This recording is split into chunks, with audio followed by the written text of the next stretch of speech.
নমস্কার বন্ধুরা, আমি একটা নতুন ভিডিও নিয়ে এসেছি, একটু বড় ভিডিও। দেখো আমি কি করছি।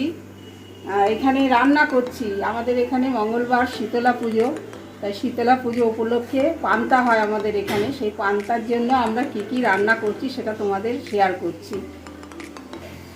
এখানে দেখো বড়া ভাজা হচ্ছে, মটর ডালের বড়া। এখানে দেখো বড়াগুলো আমার ভাজা হয়ে গেছে।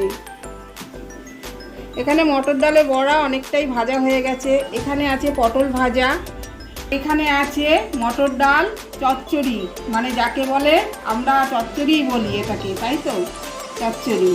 দেখো আমার নাতি পায়েস খেতে খুব ভালোবাসে, সেই জন্য পায়েস রান্না করে রেখেছি আমার নাতি খাবে বলে। আর দেখো এখানে আমি আলু ভাজা করেছি, আমার নাতি খুব ভালো খায় আলু ভাজাটা, তার জন্য। এখানে দেখো এক হাঁড়ি ভাত করে রেখেছি, গরম ভাত, ঠান্ডা করতে দিয়েছি। এরপরে জল ঢালবো, জল ঢেলে পান্তা করব। আর এখানে দেখো শুকনো লঙ্কা ভেজে রেখেছি, আর আছে তেল, শুকনো লঙ্কা ভাজা তেল। এই দিয়ে পান্তা ভাত লাল লাল করে খাওয়া হয়। ভিডিওটা দেখো, তোমাদের ভালো লাগলে কমেন্ট করো, শেয়ার করো, সাবস্ক্রাইব করো। এই পর্যন্ত আজ আমি ভিডিওটা রাখছি।